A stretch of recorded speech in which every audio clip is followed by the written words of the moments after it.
আজকে যে নতুন সরকার এসেছে তার জন্য আমাদের কোনো কষ্ট নেই, কিন্তু তা বলে বাড়িতে কেন এরকম করছে? আমার আমার ছোট বাচ্চা আছে, বাচ্চা ঘুমাচ্ছিল, প্রচুর পরিমাণে ভাঙচুর, আর আর আমার বাচ্চা জানলা খোলা ছিল, ইট ছুটেছে। আমার বাড়ির পরিস্থিতিটা তোমাদেরকে আমি দেখাচ্ছি, জাস্ট আমার এই মুহূর্তে আমার বাড়ির পরিস্থিতি এই দেখো।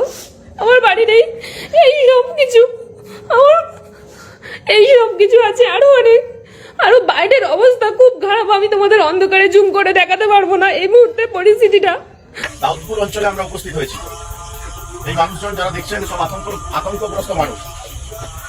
আমি বিজেপির কর্মীদেরকে বলবো, নেতাদের বার্তা তো টিভিতে ভাসছে, মোবাইলে ভাসছে, কিন্তু বিজেপির কর্মীদেরকে বলবো, সমর্থকদেরকে বলবো, যে ধ্বংসযজ্ঞ বন্ধ হওয়া দরকার আছে। এই রক্ত ঝরানো, এই ধ্বংসলীলা বন্ধ হওয়া দরকার আছে।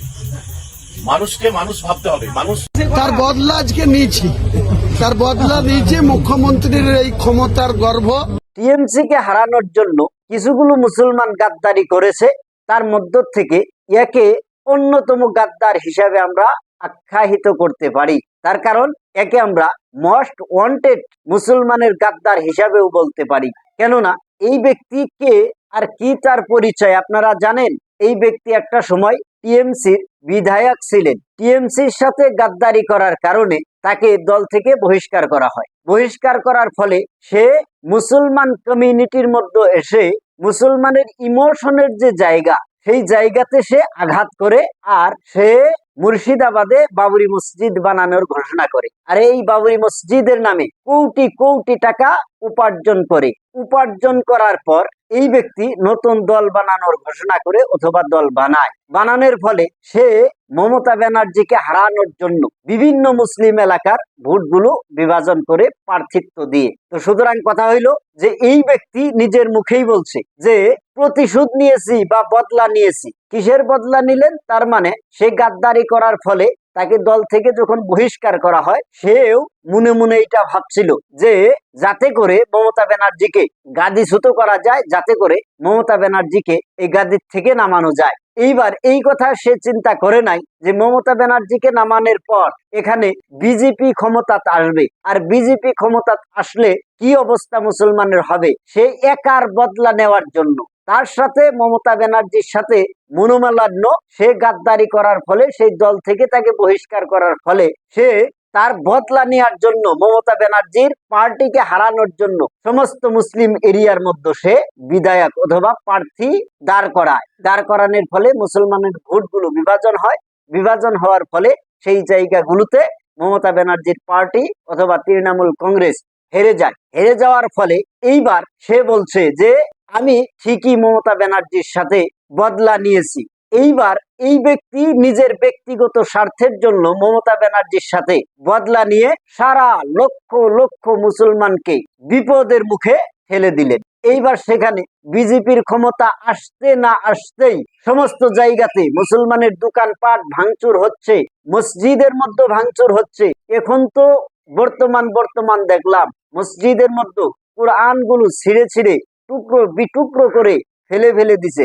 এইবার এই গাদ্দার যে গাদ্দারে ঠিকে নিয়েছিল মমতা ব্যানার্জিকে হারানোর জন্য, এইবার কি এই গাদ্দার এই সমস্ত বস্তুগুলোর দায় ভার গ্রহণ করবে? শুধু তাই নয়, মুসলমানের বাড়িতে যে পর্যন্ত বিজেপির নেতা কর্মীরা আক্রমণ করতেছে, এই আক্রমণের দায়ভার এখন কে নিবে? এই মোস্ট ওয়ান্টেড গাদ্দার তার নিজের ব্যক্তিগত বদলা নিতে গিয়ে লক্ষ লক্ষ মুসলমানকে বিপদের মুখে যে ঠেলে দিল, এখন এই মুসলমানগুলোর কি অবস্থা হবে, কি হালাতে তারা দিনকাল পার করবে?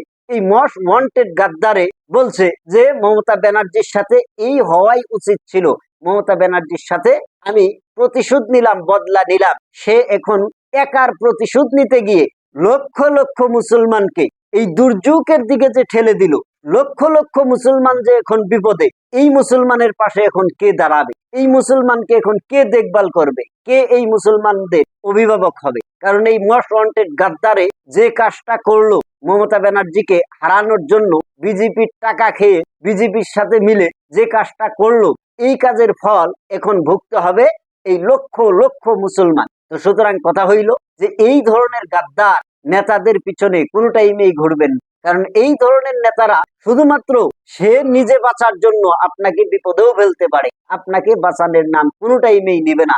এখন সমস্ত জায়গাতে দাঙ্গা ফাসাদ হচ্ছে, মুসলমানের বাড়ি ঘর পর্যন্ত ভাঙছে, দোকানপাট ভাঙছে। এখন এই হুমায়ুন কবির গাদ্দার, এই মুসলমানের অভিভাবক হওয়ার চেষ্টা করা যে গাদ্দার, এই গাদ্দার এখন কোথায়? তো সুতরাং আমি আপনাদেরকে হুঁশিয়ার করতেছি, এমন মানুষের সাথ ধরেন যে মানুষ নিজেও বাঁচবে আবার অপরকেও বাঁচানোর চেষ্টা করবে। তো এমন মানুষের সাথ ধরুন আর এক নেতৃত্বে থাকুন। এই বিভিন্ন জায়গাতে যদি আপনি ভাগ ভাগ হয়ে যান তাহলে দেখবেন যে এই কম ধ্বংস হইতে বেশি সময় লাগবে না। আজকে এখানে।